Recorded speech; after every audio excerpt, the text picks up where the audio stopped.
and welcome to the Centre for Independent Studies, live from Sydney. I'm Peter Kurti, a research scholar at CIS, and it's a great pleasure to have your company for Raging Against the Past, Why Apologise for History, an important conversation about the supposed justification for the moral judgments we're so fond of making about the past. In Australia, we've witnessed the vandalism of statues commemorating notable figures in the country's history whose opinions or actions are now deemed to dishonour aspects of Australian identity. In the United States, statues associated with Civil War figures such as Robert E. Lee have been pulled down. And in England, the stain of slavery has been deemed to warrant campaigns for the destruction of memorials and statues, such as the Rhodes Must Fall campaign in Oxford, or the campaign against the Bristol benefactor Edward Colston.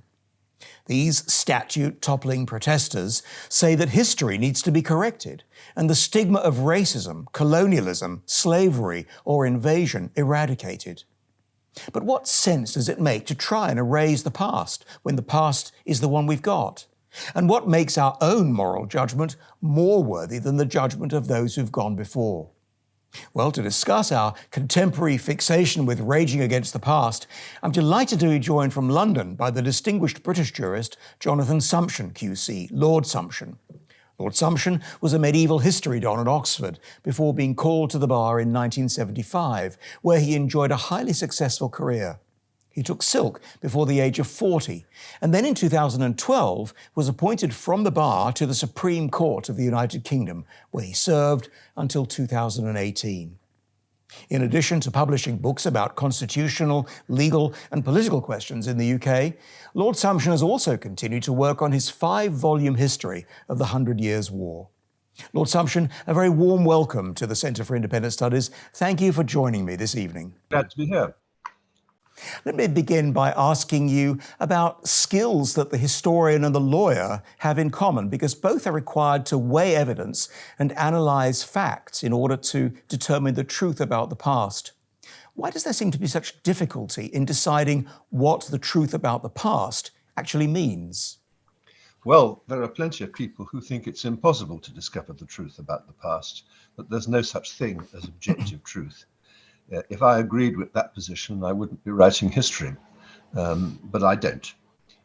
We can never be completely sure of our assessment of the past, but we can be pretty sure. The past has a very important role in particularly common law systems, which are basically systems of customary law, which have evolved gradually in response to successive challenges out of the past of the communities that judges serve. It's also an immensely important source of vicarious experience. None of us has enough experience to grapple with all the human problems that judges have to deal with day after day. We need more than one life. We're only, alas, accorded one. The point about history is that as a source of vicarious experience, it's infinitely valuable, a tremendous source of wisdom and experience seen through other eyes. I mean, over the past 50 years or so, we've seen that history has been just one of a number of disciplines to have been influenced by the rise of post-colonial theory, which interprets truth in terms of power and language and knowledge.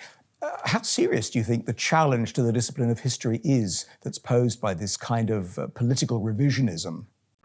Clearly, the history of European colonization of much of the world was an exercise in power, in influence, and in self-confidence in a specifically European set of values.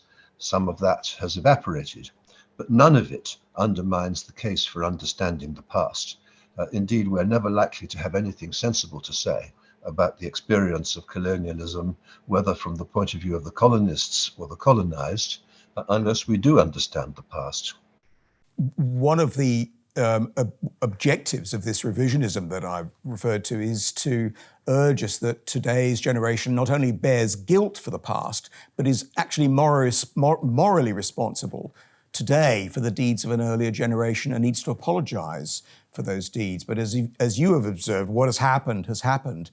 So what sense does it make to keep apologising for the past, as people, particularly political leaders and church leaders, seem to do? Why not convey an understanding that what was done was a mistake? Can we efface wrongs committed in the past? Well, we can. There are, I think, two problems about this movement, which you, I think, correctly diagnose. One is a purely practical one, and the other is a moral one. Let's start with the moral one first. The notion behind apologizing for the past is that there is a concept of collective and inherited guilt. The inheritance occurs on both sides of the equation. The descendants of the victims of whatever wrong it is are deemed entitled to an apology, and the apologizing should be done by those who live in the same country or are descended from the people who did whatever it was.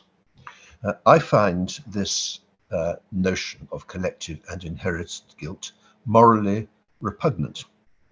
The most notorious historical example of its deployment is also, I think, demonstrably the most wicked.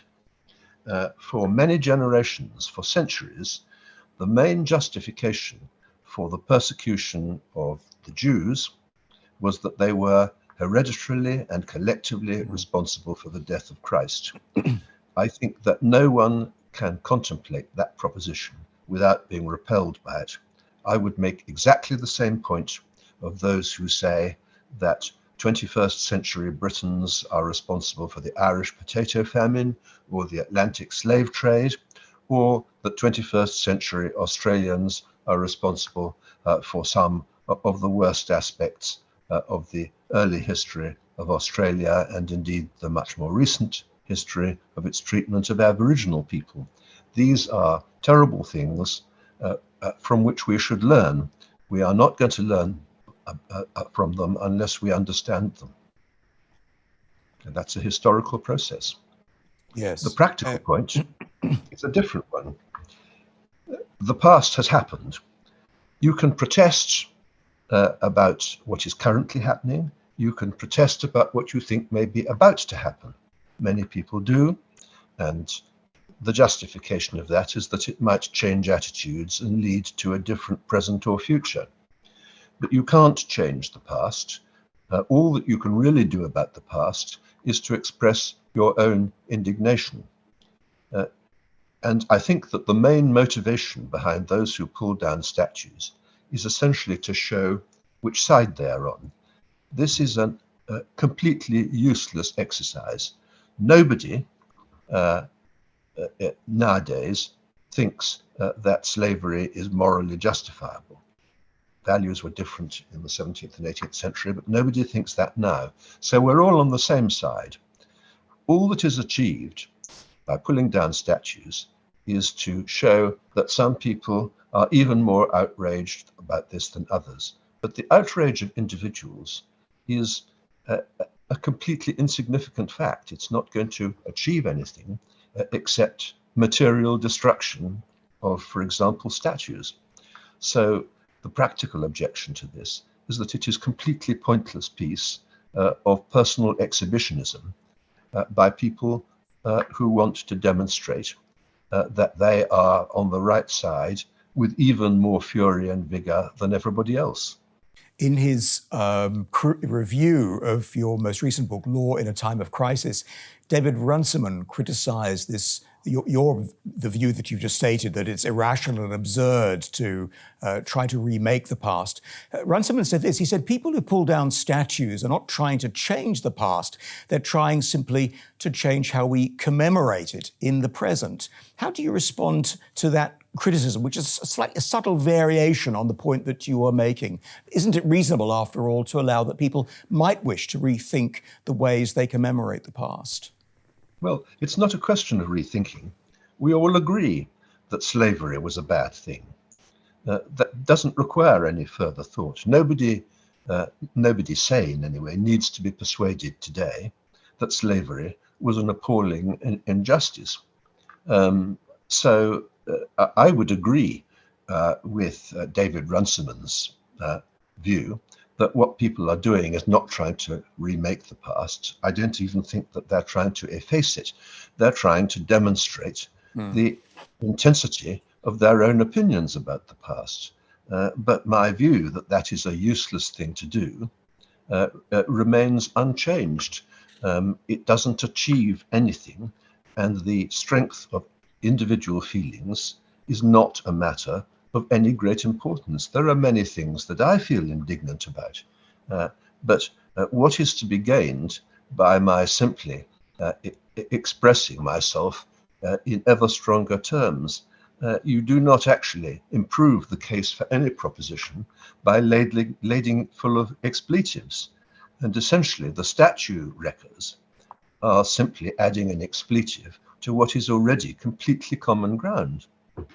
And I think an important point about this, and I'll come back to the statue wreckers in a moment.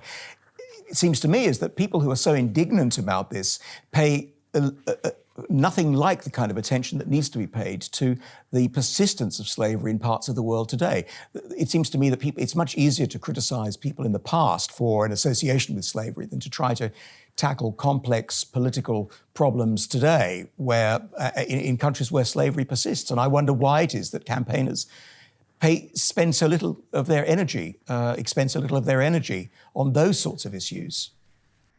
Well, it's partly because their views have even less relevance in the kind of countries which still countenance slavery than they do in Western countries.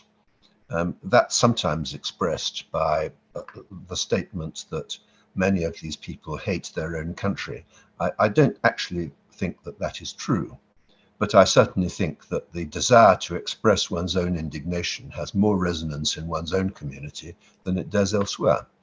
When those who pulled down Colston's statue, the so-called Colston Four, were acquitted by a jury, you argued that the verdict undermined the rule of law. How would you reply to those who say that the law should indeed take into account expression of moral indignation about slavery?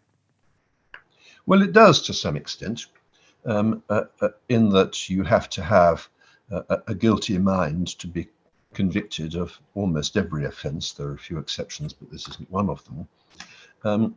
But I do not think that the law should contemplate the destruction of public property in which we all have an interest, simply in order to indulge the desire of some people to express the intensity of their own indignation. As I have said, the indignation of any individual is a matter of very little consequence. The question how you decorate the public places of Bristol is a matter of much greater consequence. But there is an underlying problem here which is wider than that, which is the part-sightedness and fanaticism of those who think that the only thing that matters about somebody like Colston is that he was a shareholder of the Royal Africa Company and therefore indirectly engaged in the slave trade. Human beings are not like that. They are very rarely are human beings either wholly good or wholly bad. There are, of course, a handful of exceptions to those propositions, but not many. People are light and shade. The instinct behind people who pull down statues, like Edward Colston's in Bristol, is that because somebody did something which we regard as bad, nothing that either we or his contemporaries regarded as good matters anymore. And that is a ridiculous proposition. Edward Colston was a tremendous benefactor of the city of Bristol. He founded hospitals, almshouses, schools. He employed his wealth in a way which I think anybody would regard as completely admirable. What we are being told by the statue wreckers is that in the face of the fact that he participated in a trade which at the time was not only lawful but regarded as perfectly moral, in the face of that, nothing else matters. And that is a proposition which is fundamentally ahistorical. it also ignores the way that human societies develop. Human societies develop because people are both light and shade, and because the tension between these two aspects of human achievement and human values is the way in which societies develop. We learn from the past. We don't do the things that we regard as deplorable in our ancestors. We do try to do more, perhaps, of the things that we regard as admirable. One of the things that Colston did, which was admirable, was found hospitals, almshouses and schools in Bristol, and we should be conscious of that. Another historical figure with connections to the slave trade, albeit very minor ones, is Tobias Rustat, who was a 17th century benefactor of Jesus College, Cambridge, and who is commemorated in a memorial on the chapel wall. The Deputy Chancellor of the Diocese of Ely, David Hodge QC, recently refused permission to have that memorial removed from the chapel and observed that Rustat's memorial was not to his views about slavery, but to his philanthropy. From a Christian perspective, he said, every memorial is a memorial to a sinner. Lord Sumption, what duties fall to the historian when it comes to weighing the evidence of an individual's involvement in the slave trade? Well, there's no reason why we shouldn't assess the moral quality of their involvement in things like the slave trade or any other aspect of their lives, whether good or bad. There is, of course, a problem about judging. If judging is what you want to do, I would say that the priority of a historian is not so much to judge as to explain and understand. But there are issues, and slave trade may be one of them, on which an element of judgment may be inevitable. But that is quite problematical when values on issues like the slave trade have changed so radically. Because what it really means, if you're going to condemn somebody in accordance with the values of a society other than the one in which he lived, you have to find some eternal moral standard, some moral standard that applies both now and in the 17th century, even if it happens to be different from the one that people who lived in the 17th century themselves entertained. Now, where are you going to get it from? To get your moral standards by which you're going to judge people, you have to rely on humans. Humans are the source of all moral values. And that gives rise to a problem when you are going to retrospectively condemn figures in the past, because the moment that you accept that moral values are a human creation, you have to confront the facts that some generations of human beings have generated moral values that are very different from our own. To make this an intelligible process, what you really have to do is to say, well, there is a source of moral values which is not human beings. You could say in a religious age that it was God. But one way or another, you have to derive it from some form of revelation independent of human judgment and human experience. Now, revelation is not a very reliable source of moral values. It was in the name of revelation that Christians in the Middle Ages went on murderous crusades in the Middle East or murderous pogroms in the Rhineland. Many of the worst things that human beings have done over the years have been done in the name of revelation. I think what this should warn us of is the fragility of any judgment that we make about another age whose values were different. It requires, if you're going to do that, a certain amount of humility in those who express these views now. And humility is not a quality which I notice in those who defend statute record. And I think also you've put your finger on a very important philosophical point, because the statute wreckers and their post-colonial theorist activist allies do lay claim to an objective truth, that their moral assessment of a situation or a set of actions is objectively true, and yet at the same time they deny the notion of objective truth and argue that truth is something that is discovered and based on or an expression of lived experience. And I often wonder how it is that they're able to hold these two elements of the paradox together. I don't think they actually do. Moral values do not lend themselves to objective analysis unless there's some external objective standard against which you can assess them. Yes.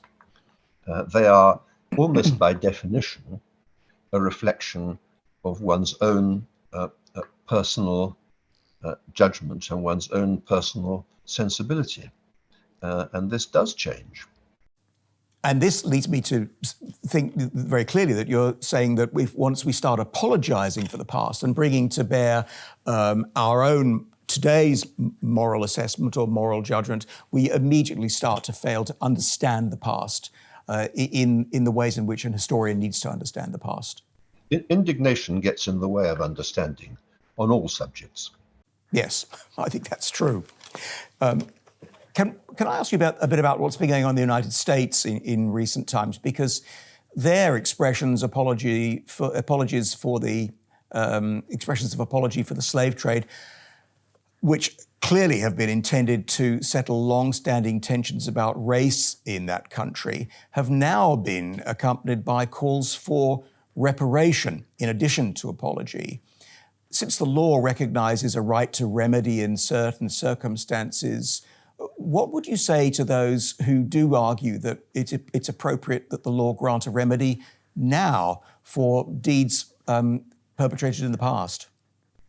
Well, the law also deplores retrospective legislation, and the law which was in force, whether one likes it or not, in the United States or in most parts of the United States in the 17th and 18th century, endorsed slavery. Now, one can regret that, but one can't deny it. So the basic principle of law, that it's a system of rules that applies to those who are directly affected by the law in force at the time being, that is the basic premise which is denied by those who would like to have some kind of retrospective compensation, but simply because the law is different now. There is another problem about this, which is that the condemnation of current Americans, but it could be the same about Australians or Britons, is essentially also dependent on this notion of collective and inherited guilt. It also depends on the notion of collective and inherited victimhood. Now, in what sense have the current Americans, the descendants of slaves who were brought forcibly to the United States, in what sense is there an entitlement in their descendants? I mean, in the great majority of cases, I would say that those who currently live in the United States who are descended from slaves are probably a good deal better off than they would have been if their ancestors had not been forcibly deported from sub-Saharan Africa. I don't think it's by any means clear that they have suffered. The law gives a remedy, essentially a financially measured remedy, for what the victim has suffered by a wrong. Not only is it unclear who has committed this wrong today, but financial compensation is really only appropriate if it's paid to rectify a financial loss or a loss measurable in financial terms. And I cannot see that current Americans have suffered any loss by what happened in the transatlantic slave trade 2 centuries ago. None at all. Essentially, what those who advocate this are doing is much the same as the statue wreckers. What they are doing is saying, well, we don't measure people's loss. What we measure is people's guilt, and people should be made to pay for this. The emphasis is on inflicting suffering on the current generation descended from the slavers, rather than on compensating the descendants of the victims for any wrong that they themselves have suffered. It's another way of expressing the intensity of one's views about this. I think that it has no moral validity whatever. I am descended from generations of Englishmen. I live in the United Kingdom. I am not morally responsible for what my ancestors or the ancestors of some of my neighbors did in the 18th century. I am responsible for my own wrongs. In some circumstances, I may be responsible for the wrongs which my own contemporaries may have inflicted on others. But that is as far as any kind of moral assessment can take you. It seems that the other component of which we can add to the undischargeable burden of guilt is that what people who are expressing their indignation in this way are setting before us is a standard of justice that is actually unattainable, because no matter how much no matter how much is paid in reparations, no matter how many statues are pulled down, the burden of guilt is never discharged, and the standard of justice to which they attain is never attainable. It's never reached. It's impossible. Yes, well, obviously that is true, because what has happened has happened. It can't be undone. I mean, there is a school of thought which says that the value of this, not so much the financial compensation, but the value of making the judgment, is that people of color very understandably feel a particular indignation about, for example, the slave trade, because it depended upon a view that people of color in the 18th century were morally worthless by comparison with white people who never were enslaved, certainly not in Western societies. So it is understandable that when one feels indignation about the fact that slavery ever existed, that's likely to be particularly intense among the descendants of the people involved, the victims. That's certainly true. But that brings on back to the question, how much does this contribute to the well-being of humanity? One hears people say, well, look, if it makes the descendants of the slaves, the modern descendants of the slaves, feel better, then what's the problem? What's to regret about this? And my answer to that is that it creates a sense of hereditary victimhood, which keeps alive grievances that have no current relevance to our society. And that is not a recipe for improving the happiness or the welfare of current generations of whatever color. To what extent do you think these activists or these protests, which are informed by post-colonial theory as a way of correcting or eliminating distortions caused by European, often Western conceit, to what extent do you think that this assault on the West and on Western ways of knowing, as it were, actually threatens to undermine all knowledge? Well, it depends on how it's done. Obviously, if the only aspect of the life of a complex individual like Rustat or Colston is his participation in the slave trade, you are essentially falsifying the biography of these two men. And on a larger scale, if the only aspect of the West that you regard as going into the moral scales is the West's participation in the 18th century slave trade, you are falsifying history by a tendentious selection of one particular aspect of it. You don't hear much said by those who criticize British involvement in the slave trade about their extremely prominent role, taken much earlier than that of any other society, in the suppression of the slave trade in the 19th century. This is an undeniable fact. Britain was the principal international agent in the suppression of the slave trade in the 19th century. but you don't hear much acknowledgement of that.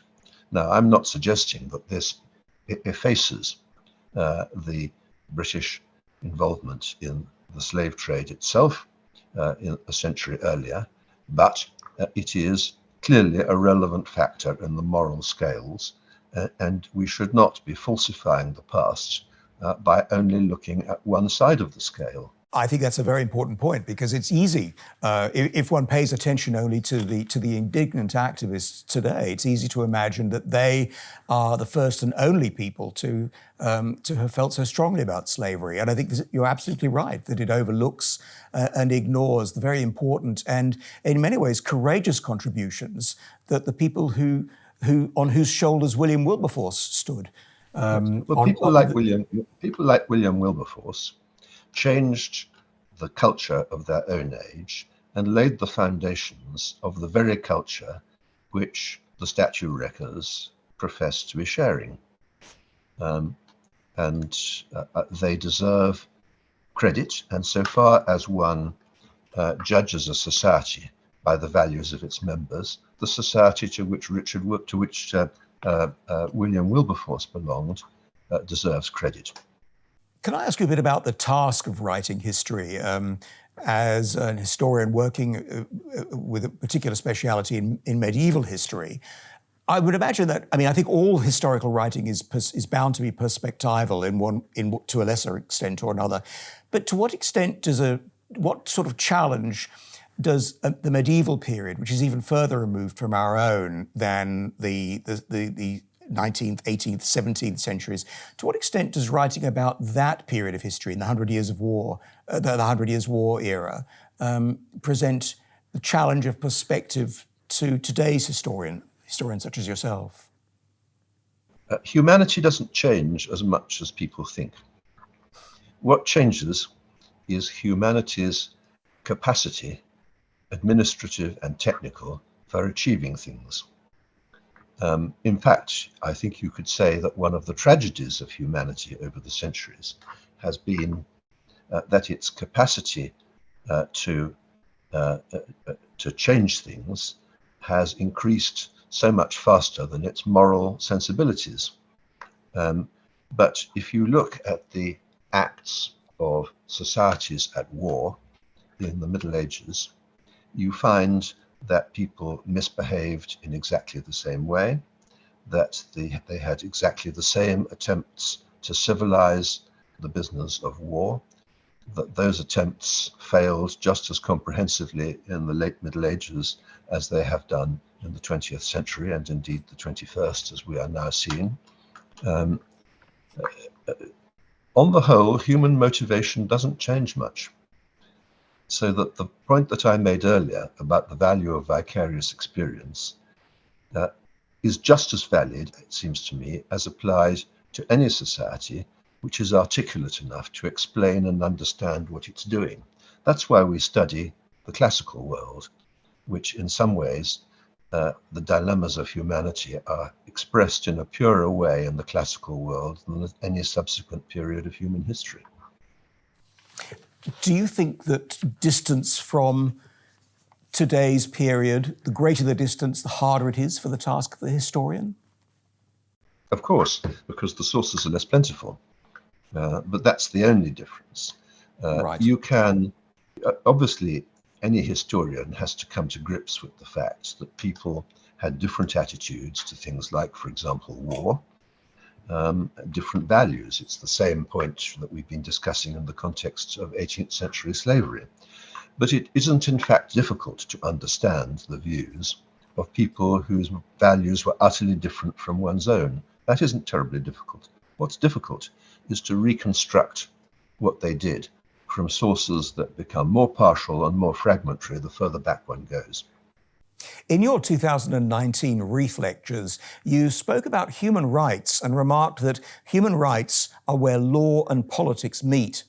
And by this, I take you to mean that rights are always dependent on the social context in which the business of law and politics is done. If that is correct, what sense does it make to speak of universal rights or rights that are intrinsic to humanity? Are the rights with which we are familiar in the West no more than constructs of the West that can be deconstructed? Well, they're not just a construct of the West. They reflect moral values that are not peculiar to the West, although they are public values in their most pronounced form in Western countries. This is a debate that has much more intensity in democracies than it does in autocracies. But rights are claims against one's own community. They therefore, I think, require some form of consent from the community at large. I don't have any objection to rights being embodied in law, but what I do object to is the notion that this should not be a political process. Any process which requires collective decision-making by a community to accept certain obligations, which is the counterpoint of any of rights, requires a political process in order to embody them in law.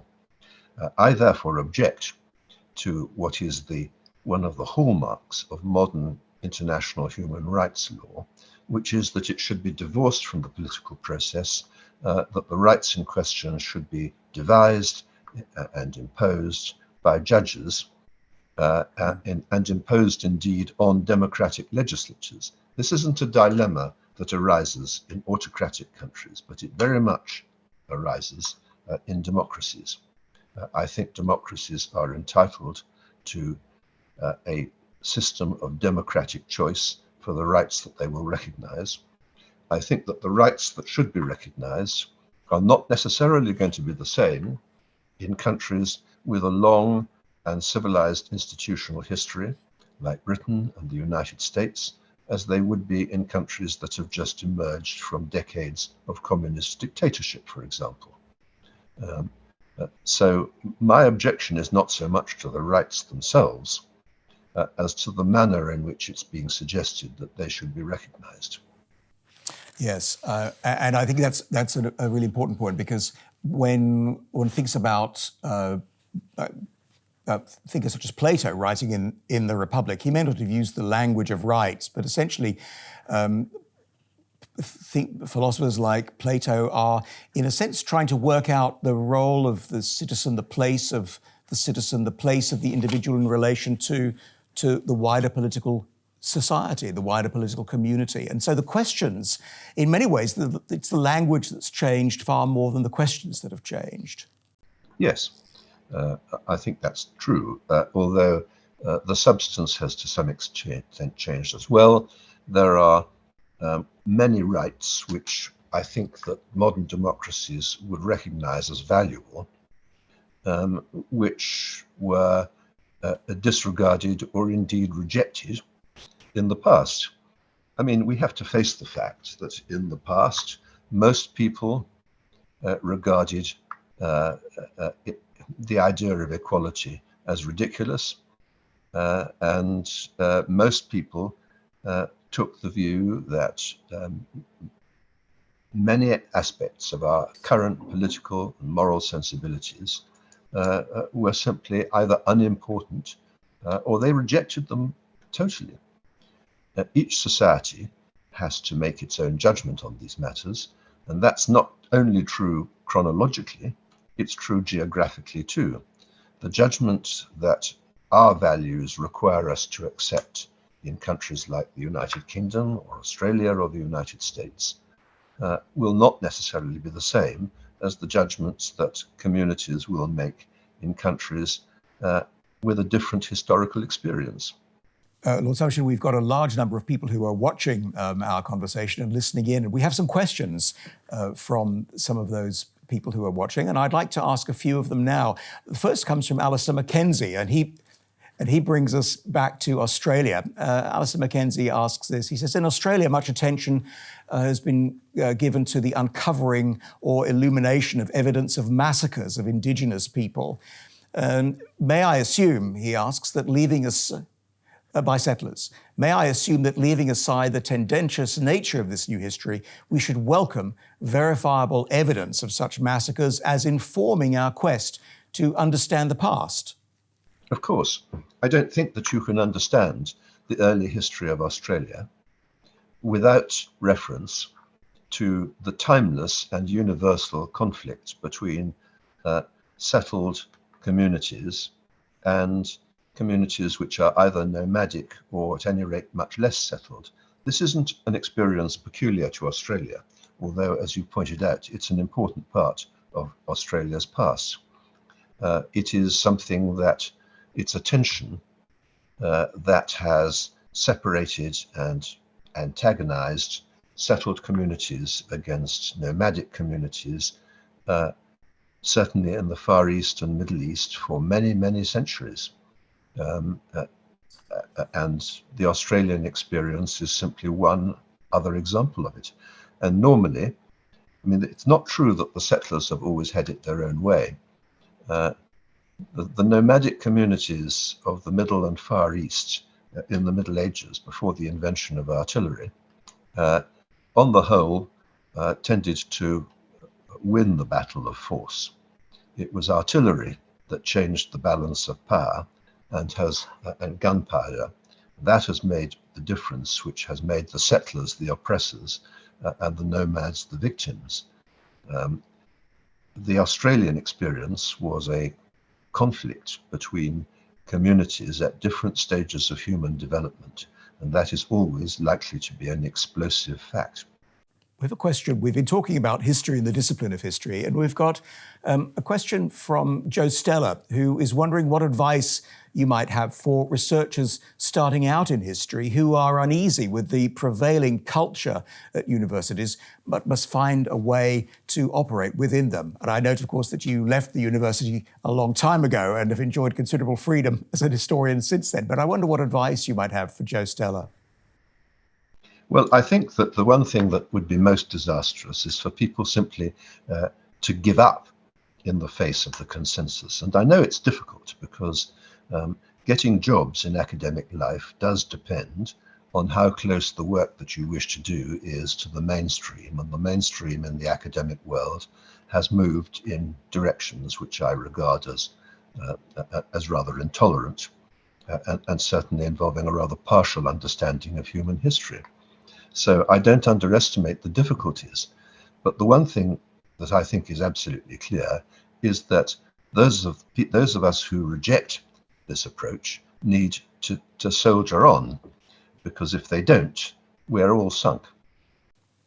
You have came to particular attention of the public in the last couple of years because of your response to COVID.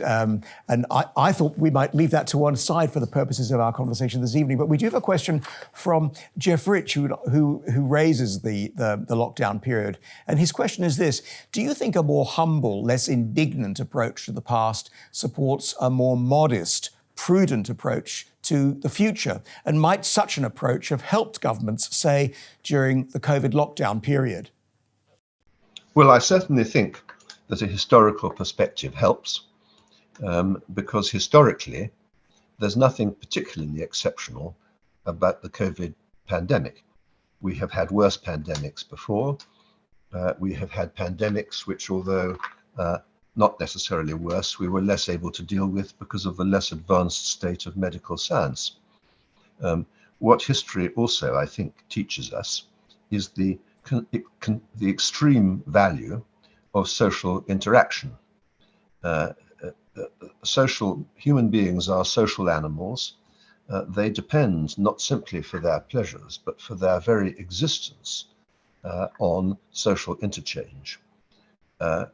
Rules which criminalize interaction between human beings are, to my mind, profoundly immoral, even if they work in an epidemiological sense.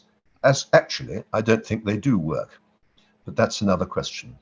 I think it seems to me that in 100 years' time or 200 years' time, historians will consider those moral and social and psychological aspects of the way we've responded to the pandemic in ways that it seems to me have been overlooked, because there has been this concern with public safety and maintaining public health and the supply of health services But I think these factors are extremely important and have really been overlooked to a very great extent around the world.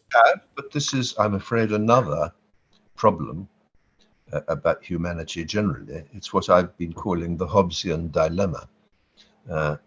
Hobbes was an apologist for despotic government, and he believed that the fundamental basis of all human societies was fear of disorder, and that people surrendered their freedom of action, their liberty, intellectually and in other ways in return for security. I think that's a rather dismal view of humanity, and certainly a very incomplete view, which hundreds of years since Hobbes wrote have demonstrated is not necessarily true. But it does have this element of truth. If you frighten people enough, they will submit to almost anything. This isn't a peculiarly 21st century phenomenon. It's always been with us. A question from Kartik Haranath, who asks, is a study of history today simply a study of shifting powers in the past? Do you think there can be other perspectives for studying history today, other than looking at the shifting of power?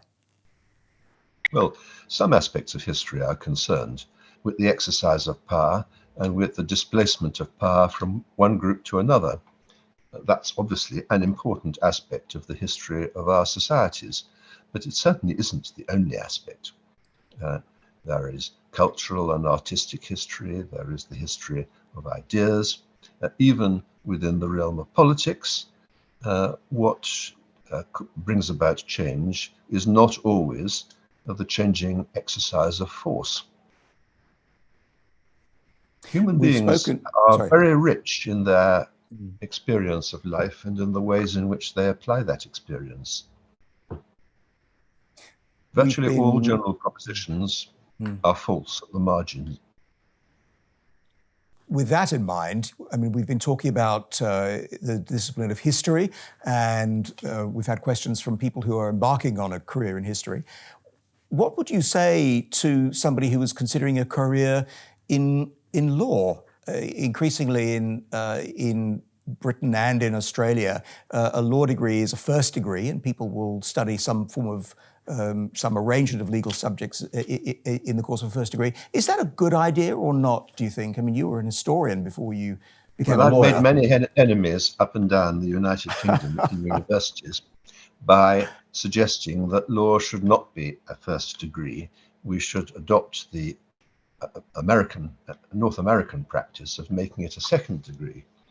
The problem about this, as I readily acknowledge, is that public authorities are less and less inclined to spend taxpayers' money on the education of people who will enjoy a higher income and standard of living as a result. And I see the force of that. But if possible, I think that the practice of law should be informed by a much more general culture. And that's why I think that a grasp of languages, literature, and of history are invaluable tools for the practice of law. After all, a lot of people think that the practice of law is all about law. It's not all about law, it's only partly about that. On the whole, the facts are more important. When, as a judge, you are confronted with a legal dilemma, one of the things that you discover is that there ain't no law in it, that the issue is actually about the correct classification of the facts. And once you've correctly classified the facts, the answer is quite often obvious.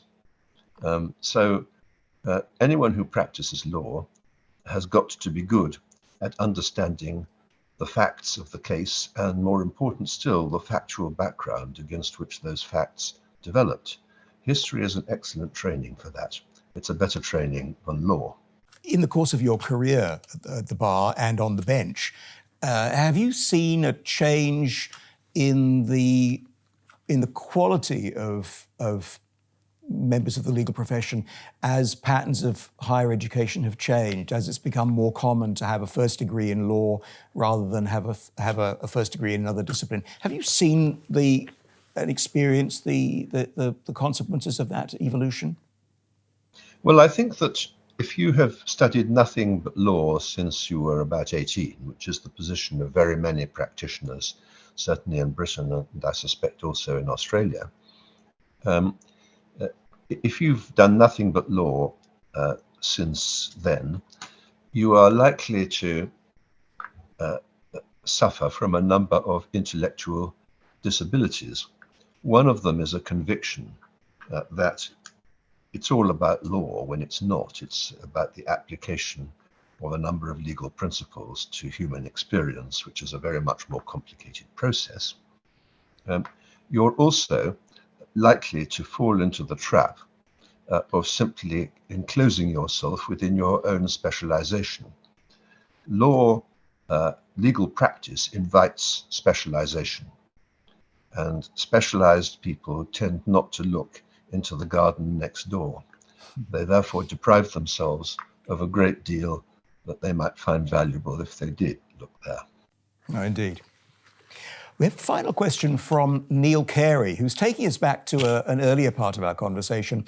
And Neil Carey asks this, it's about reparations. Is it useful to consider the inherent distinction between the reparations made by Germany after 1945 to the descendants of Jews and reparation for more historical outrages? Do you think there's a difference? Well, there is to some extent, because I think that it depends on how you define the past. I am objecting to historical apologies for the past, but the conduct of Germany during the 1930s and early 1940s was a living issue at the time when those reparations were made. The people who suffered were either still alive or part of the same community as people still alive. This isn't a historical wrong in the same sense in which the Atlantic slave trade is wrong. So I think that the essential point is that the passage of time does make a difference, and not much time had passed at the time when Germany was not so much made to acknowledge its collective faults, but actually volunteered to do so. It is actually one of the most inspiring and optimistic aspects of recent history that Germany responded in the way that it did. And I think linked to that is another important point about statues and memorials, because the statuary commemorating figures in the American Civil War, for example, commemorates events that took place a long time ago, whereas I think it's very appropriate that we don't have statues to Hitler, we don't have statues of Goering around. It would be inappropriate in all kinds of moral ways to have those statues, and that statues are often torn down, as we've seen when regimes have been overthrown in our own time. Statues are torn down by people who see the removal of the statue as marking the end of one era and the hopeful beginning of a new era. Well, we are masters of our own world. We are Yes. not masters of the world of our 17th century ancestors. Well, Sumption, we're nearly out of time, but I do have one question I'd like to ask you about your own work as an historian.